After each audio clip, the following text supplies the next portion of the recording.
우리는 에스겔의 후반부, 즉 소망과 희망의 말씀을 보고 있습니다. 에스겔의 전반부에서는 이스라엘 백성들의 죄악으로 말미암아 그들의 나라가 빼앗겼고, 이스라엘 백성들의 우상 숭배로 말미암아 1, 2차에 걸쳐서 포로로 잡혀간 것이 기록되어 있죠. 주님은 포로로 잡혀간 이들의 헛된 소망을 깨뜨리십니다. 그리고 결국 이스라엘의 수도인 예루살렘이 완전히 멸망하고 말았죠. 완전히 낙심해 있는 그들에게 주님이 소망의 말씀을 주세요. 무엇입니까?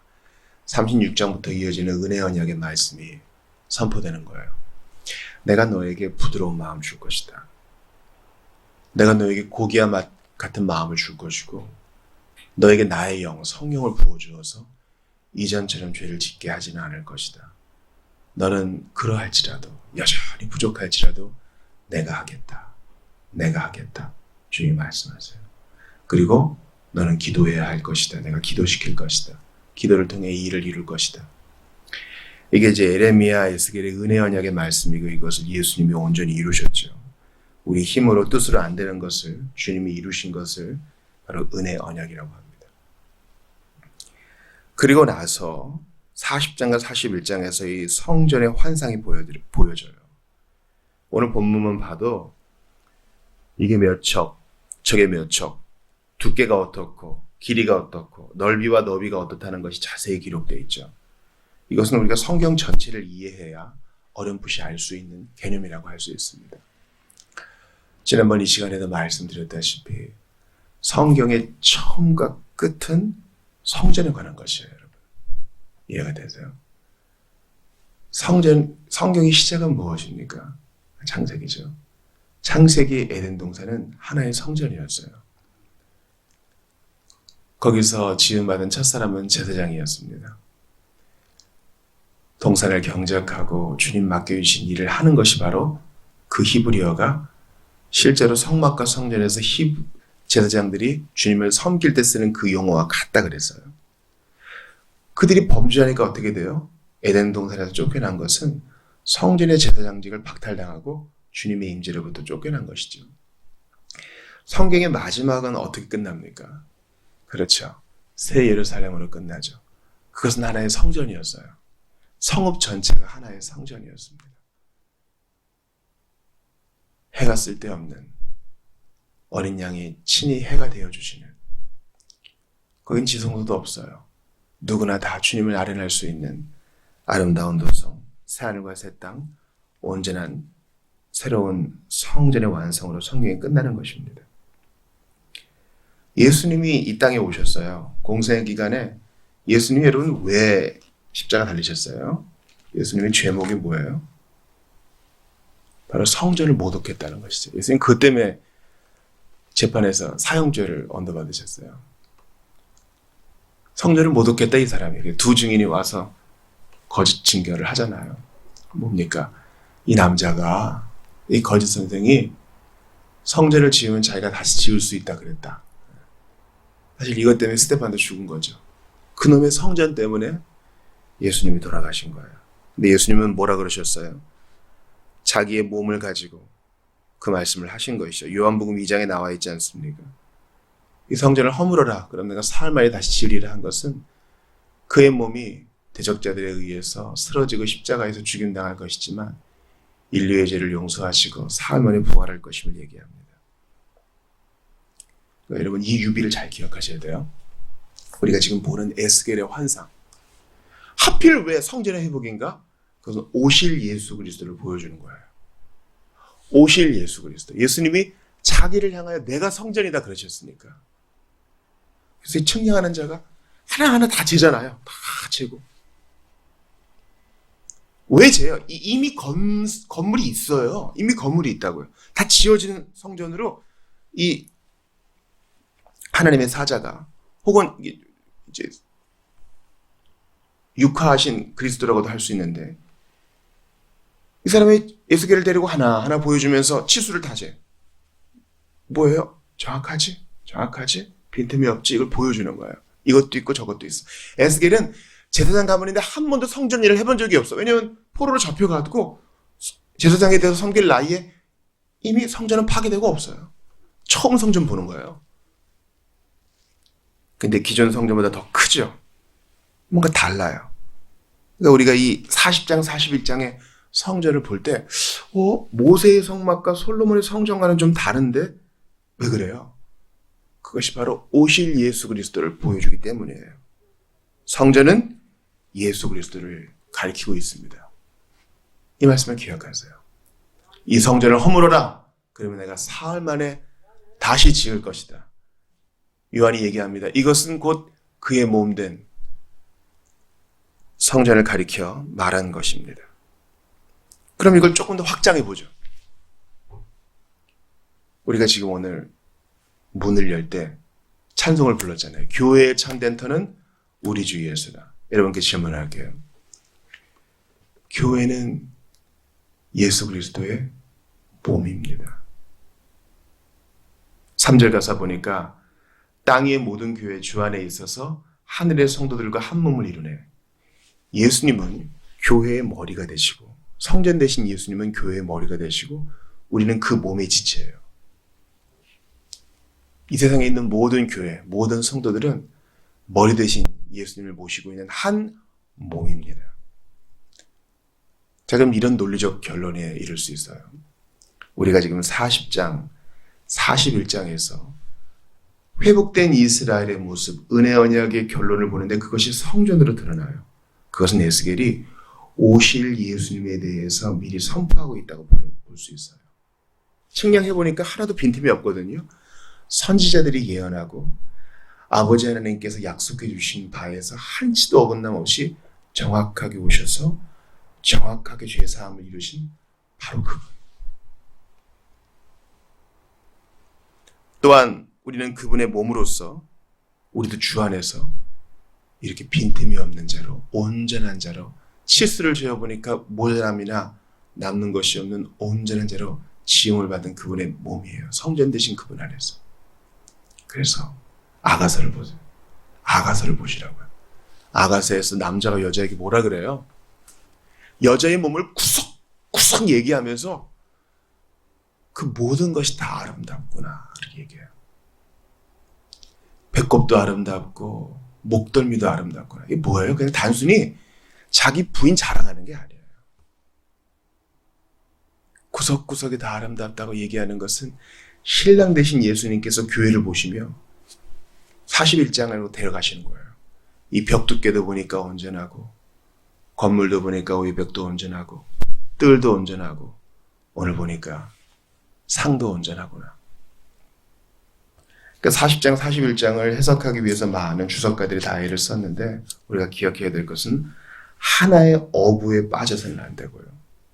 지나치게 지역적으로 빠져서는 안 되고 이 온전히 회복된 성전이 성경 전체가 예언하는 것이요. 온전히 회복된 성전, 모세의 것과 솔로몬의 것과 다른 이 성전이 예수 그리스도를 향하고 있는 것이요. 온전하고 아름다우신 언약을 이루신 그분이요. 그리고 그분 안에서 우리 모습을 드러낸다는 것을 기억해야 돼요. 목사님, 이게 우리가 뭐 온전해요? 맨날 죄 짓고, 맨날 실패하고, 맨날 똑같은 죄 짓고, 탐닉하고, 은혜를 받았다고 하면서도 또 나쁜 일하고. 맞아요. 우리 부족합니다. 우리 부족해요. 안 부족한 사람이 없죠. 근데 하나님은 우리를 보실 때 어떻게 보신다고요? 그리스도와 연합된 자, 신자는 그리스도와 연합된 자이기 때문에 예수 안에서 우리를 보시기 때문에 기억하세요. 우리를 보실 때 반드시 예수라는 필터링을 통해 그리스도 안에서 우리를 보시기 때문에 우리가 진정 자백했다면 죄를 하나도 짓지 않은 온전한 성전처럼 봐주신다고. 이게 기억해요. 그러니까 우리를 볼 때 오늘도 주님은 인상을 찡그리면서 너 또 그랬어? 이렇게 화내시는 게 아니라 진정으로 회개한 자는 예수 안에서 너 예수처럼 온전히 순종한 자로구나. 너 예수처럼 흠이 없는 자로구나. 이렇게 봐주신다고요. 이것을 깨달은 자만이 복음의 부요함을 누릴 수 있어요. 하나님이 우리의 죄를 찾아내서 벌 주시려는 심판자가 아니에요. 진정으로 믿고 회개했다면 예수 안에서 온전한 자로 이미 봐주세요. 그 그리스도와 연합한 자는 예수와 함께 십자가에서 같이 못 박혔고 예수님과 함께 같이 무덤에서 일어났고 예수님과 함께 승천했고 예수님과 함께 하늘에 앉히온 자가 됐어요. 에베소서가 말하고 있잖아요. 그 안에서 우리도 하늘에 앉히온 자가 되었다고요. 그러니까 우리의 신분은 성전, 온전한 성전과 같은 자예요. 이 넉넉함을 가지실 때 주께 진정으로 감사한 삶을 살 수 있어요. 자, 이제 이렇게 온전한 성전으로 부어주시는 성도가 이제 어떻게 살아야 되는지 한번 보세요. 수많은 골방들이 있죠. 41장 10절 보세요. 성전 골방 3면에 너비가 20쪽 되는 뜰이 둘려 있으며 성전 골방이 3면에 있어요. 이거는 모세의 성막과 솔로몬의 성전은 없는 거예요. 그 윗절을 보세요. 7절 봅시다. 이 두루 있는 골방은 그 층이 높아질수록 넓으므로 성전에 둘린 이 골방이 높아질수록 성전에 가까워졌으나 성전의 넓이는 아래 위가 같으며 골방은 아래층에서 중층으로 위층에 올라가게 되었더라. 이게 3면에 있기 때문에 총 90개가 있거든요. 6절을 보니까 골방은 3층인데 골방 위에 골방이 있어 모두 30이라. 그러니까 세 쪽 면에 골방이 30개가 있고 3면이 이렇게 90개가 있는 거예요. 이게 좀 뭘 얘기하는 걸까요? 성전에서 봉사하는 자는 제사장이죠. 예수님은 대제사장이고 모든 성도는 다 제사장이에요. 그러니까 이 골방은 우리를 위한 것입니다. 주님을 섬기는 자로서 우리에게 골방이 있어요. 우리 예수님 뭐라 그러셔요? 길모퉁이에서 거리에서 크게 소리내서 기도할 생각이랑 하지 말고 골방에 들어가 하늘에 계신 내 아버지께 아뢰라 그러시죠. 제사장이 할 일은요, 골방에서 준비하는 거예요. 골방에서 노래하는 자는 준비하고 제사하는 자도 준비하고 이 땅에서 우리의 삶이 골방에 있는 삶처럼 그렇게 넉넉하지는 않아도 주께서 예비해 주신 것에 만족하면서 앞으로 나아가는 겁니다. 기억하세요. 모든 성도는 골방직이어야 돼요.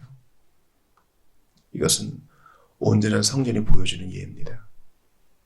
거기서 우리의 직무에 전심을 다하고 다른 방에 있는 우리 형제자매를 기억하면서 우리 제사장 직무를 잘 감당해야 돼요. 또 하나, 제단이 있어요. 21절 이하를 보세요.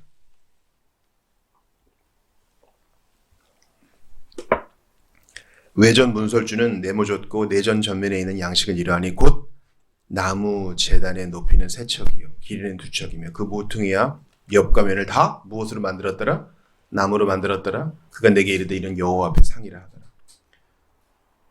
모세의 성막과 솔로몬의 성전을 아시는 분은요, 제단을 나무로만 만들지 않았다는 것을 알아요. 왜 그래요? 먼저 짐승을 잡죠. 각을 떠요. 그 다음에 불에 올려놔야 되는데 나무 제단에 올려놓으면 나무도 제단도 타고 재물도 타고 그럴 거 아니에요. 그래서 납으로 금속으로 이렇게 덮죠. 씌운단 말이에요. 안 그러면 제단 역할을 할 수 없죠. 그런데 온전히 회복된 성전의 제단은 나무 제단이에요. 이게 무슨 말이에요? 불을 쓸 수가 없어요. 무슨 말이에요? 온전히 회복된 성전은 예수 그리스도께서 영단번에 온전한 희생 제물로 자기를 드렸기 때문에 더 이상 불의 제사가 필요 없어요. 이해가 되세요? 그러면 로마서에서 말한 다른 제물만 필요할 뿐이에요. 형제들아, 내가 하나님의 모든 인자하심으로 너희를 권한다. 너희는 너희 몸을 하나님이 기뻐하시는 산 제사드리라. 이는 너희의 드릴 영적 예배니라. 너희는 이 세대를 본받지 말고 하나님의 뜻을 분배를 하잖아요. 이제 예수 안에서의 새로운 제사가 있으니 우리의 몸을 산제사로 드리는 거예요. 더 이상 불과 피가 필요 없어요. 자원에서 내 자신을 드리는 거예요. 칼빈이 얘기한 것처럼 나의 심장을 주께 드리나이다. 즐거이 신속히 드리나이다. 이렇게 표현한 것처럼 오늘도 내 뜻을 꺾고 내 욕심을 꺾고 내 몫에 대인 십자가를 지고 나의 뜻이 아니라 하나님의 뜻을 앞세우면서 살아가는 것이 온전한 새 성전이 우리에게 요구하는 것입니다. 제가 어제 전도를 하는데 어떤 분이 그런 질문을 해요. 이 세상에 전쟁이 있고 선천적인 기형이 있는데 왜 신이 그렇게 하냐 이거예요. 그래서 제가 물었습니다. 하나님이 전쟁을 일으켰나요? 하나님이 적극적으로 전쟁을 일으킨 것과 허용한 것은 달라요. 기형아가 선천적인 장애 하나님이 일으키셨나요? 사람이 범죄하니까 엉겅퀴와 쓴뿌리가 올라온 거 아니에요. 우리는 책임을 하나님께 돌려서는 안 됩니다. 이게 신학적으로 은혜에 대한 책임은 전적으로 하나님께 있고 죄에 대한 책임은 온전히 사람에게 있다. 이렇게 결론 낼 수 있어요. 사랑하는 여러분, 주님은 우리를 책임질 수 있는 존재를 만드셨어요. 그래서 오늘도 산제사로 산제물로 주께 올려드리는 거예요. 억지로 시키지 않으세요. 예수 십자가에 그리스도와 연합시켜 주신 것에 대한 감사로 주님께 오늘도 기꺼이 감사로 내 뜻을 굴복하고 주님께 내 자신을 내어드리는 거예요. 철없는 청소년처럼 왜 나를 이렇게 만들었어요? 왜 전쟁을 일으켰어요? 왜 아픈 사람을 만들었어요?